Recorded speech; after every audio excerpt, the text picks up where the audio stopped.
नमस्कार। आज की मेरी कविता का नाम है कर्म सिद्धांत। तो आइए सुने कविता।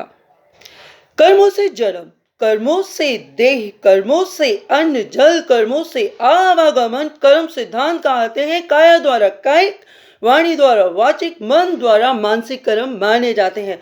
परंतु जाने कैसे प्रारब्ध के कर्मों का फल क्या होता है, आओ कथा द्वारा जान जाते हैं। एक बार दो मित्र कुछ धन जोड़ व्यापार में लगाते हैं। कर्मठ था एक दूसरे में बुद्धि, धनवान बन जाते हैं। तब पहले मित्र के मन में लालच समाता है, वो दूसरे मित्र को विष दे मार डालता है और वो अब धन संपत्ति का अकेला अधिकारी बन जाता है। तब समय गति से बढ़ता है, उसका 4 वर्ष का बालक 14 का हो जाता है। परंतु भाग्य का लेखा अस्वस्थ था बालक और अस्वस्थ हो जाता है। धन अधिक का वैद्य कही थे, परंतु रोग समझ ना आता है। रोग को ठीक करवाते करवाते उसका पिता कंगला सा हो जाता है। तब उसका पुत्र जो रोगी था, घिरा था वैद्यों और रिश्तेदारों में, अपने पिता को समक्ष बुलाता है। पिताजी, आपने मुझे पहचाना नहीं, मैं आपका वही मित्र हूं जिसे आपने विष दिया था। मेरा हिसाब पूरा हुआ, इतना कहकर मर जाता है।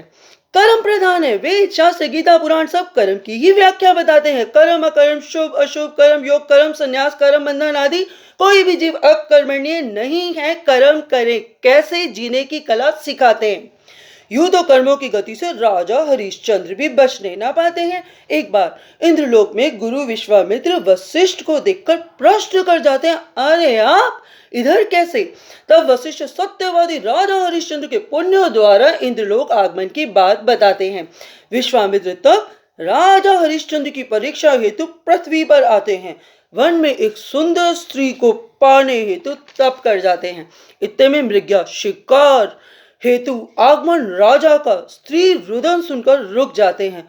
क्यों रोती हो राजन, वो विश्वामित्र मुझे पाने हेतु घोर तप भंग की तपस्या। राजन ने विश्वामित्र क्रोधित हो जाते हैं। तब कुछ दिन पश्चात विश्वामित्र ब्राह्मण का रूप धर हरिश्चंद्र के समक्ष 3 प्रश्न, दान किसे देना चाहिए, रक्षा किसकी करनी चाहिए, युद्ध किससे करना चाहिए, पूछ जाते हैं।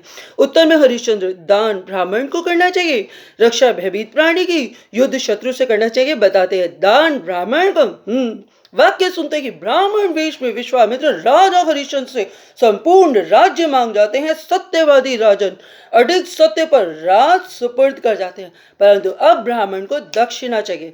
किंतु राजन तो अब निर्धन है। तब काशी में पत्नी और पुत्र रोहताश को राजन किसी सेठ को दास रूप में, स्वयं को चांडाल को बेचकर दक्षिणा ब्राह्मण को देता है।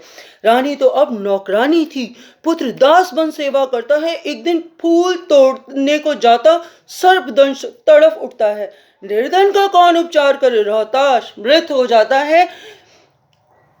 पुत्र वियोग में रानी का हृदय जल बिन मछली सा तड़फ जाता है। गोद में लेकर मृत पुत्र को शमशान पहुंचती है। भैया मेरे पुत्र को अग्नि दे दो। पत्नी के स्वर से देही हरिश्चंद्र की तड़फती है, सुनो आप यहाँ।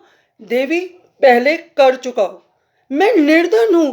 साड़ी को चीर के कर चुकाती है। धर्म बना चंडाल तब फिर से धर्म रूप ले आता है। कमंडल में जल रोहताश पर पुत्र राजन का जीवित हो जाता है। हरिश्चंद्र संग रानी के स्वर्ग प्रस्थान कर जाते हैं। पुत्र रोहताश अयोध्या के राजा तब कहलाते हैं। सुनो, सत्यवादी राजा हरिश्चंद्र जब कर्मों की गति से ना बच पाया था, तो और कौन बच पाएगा। संचित प्रारब्ध क्रियमाण कर्म में से जब तुम्हें कोई भी कर्म अर्जित ही नहीं, तब नाश नहीं सर्वनाश हो जाएगा। कर्मों की गति ही महाभारत में भीष्म पितामह को बाणों पर मृत्यु शैया दिलाती है। हे केशव, पिछले 100 जन्म ज्ञात है मुझे, मुझसे कोई अपराध हुआ नहीं, ये स्मृति मुझे ना आती है। पितामह, 101वें जन्म के कर्मों की गति ने आपको शरशैया पर लिटाया है। स्मरण करें, तब आप राजन थे। मार्ग में सर्प आ जाता है। आपके निर्देश पर आपका सैनिक सर्प को एक लकड़ी पर लिपटाता है, परंतु दुर्भाग्यवश वो लकड़ी कंटीली थी। सर्प कांटों में फंस जाता है। प्रारब्ध के कर्म भीष्म पितामह कभी तो सामने आता है। अनजाने में सर्प को कांटों की शैया, पितामह की शरशैया, यही कर्म सिद्धांत कहता है। यदि सर्प जो एक जंतु है, उसकी मृत्यु का फल भीष्म पितामह को उसके 101वें जन्म में 58 दिनों तक शरशैया पर लिटा गया, तो हर उस जीव का जिसके प्रति तुम कभी हिंसक रहे या मांसाहारी बने, तुम्हें भी कर्म चक्र में फंसाएगा। धर्म के नाम पर, स्वार्थ के नाम पर जीव हत्या पाप है।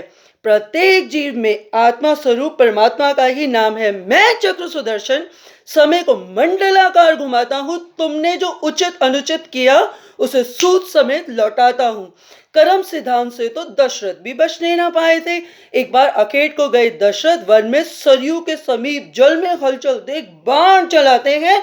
तुम्बे में जल भरते श्रवण कुमार के प्राण हर जाते हैं। विनती कि जल माता पिता को प्राण त्यागने पूर्व कर जाता है। समाचार पुत्र मृत्यु का जब दशरथ श्रवण के माता पिता को सुनाते हैं, नेत्रहीन दंपत्ति पीड़ा घोर शोक कष्ट पाते हैं। इतने में श्राप दोनों से, पुत्र वियोग में राजन हम अब ना जी पाएंगे और ये ही पुत्र वियोग की पीड़ा प्राण तेरे हर जाएंगे, प्राण तेरे हर जाएंगे। सुनो, जाने अनजाने में किए कर्म, देह द्वारा, वाणी द्वारा, मन द्वारा किए कर्म भी परिणाम लाते हैं, लाख 84 में फंसाते हैं। श्री विष्णु के कर्म सुशोभित चक्र वो मैं ही हूं, मैं समय हूं, अनेकों बार महाभारत में कहता जो वो मैं ही। समय गति से चलायमान तुम्हारे जीवन को पल पल घटाता है, वो मैं हूं, मैं हूं, मैं ही हूं। बुरे कर्मों वाला मुझ चक्र के शूरों से निकलने ही ना पाता है। जैसे चक्रवात समुद्र में, पृथ्वी पर या वायु में सबको भक्षण कर जाता है। सुनो क्या कहते हैं श्री कृष्ण गीता में, हर कर्म अर्पण मुझको कर दे, तन मन में मैं ही विराजित हूं, मुझे भक्त का भक्त बनने दे। ज्ञान भाव को करके प्रकाशित उपासना करवाता हूं, फिर भक्त हृदय में स्वयं भक्ति जगह देह को पात्र बनाता हूं। फिर भक्त हृदय में स्वयं भक्ति जगह देह को पात्र बनाता हूं। समय चक्र, भव सागर, कर्म सिद्धांत सब पार हो जाते हैं। जिसकी उंगली मेरे कृष्ण थामे वो भक्त बैकुंठ पहुंच जाते हैं। जिसकी उंगली मेरे कृष्ण थामे वो भक्त बैकुंठ पहुंच जाते हैं। बहुत बहुत धन्यवाद, बहुत बहुत धन्यवाद।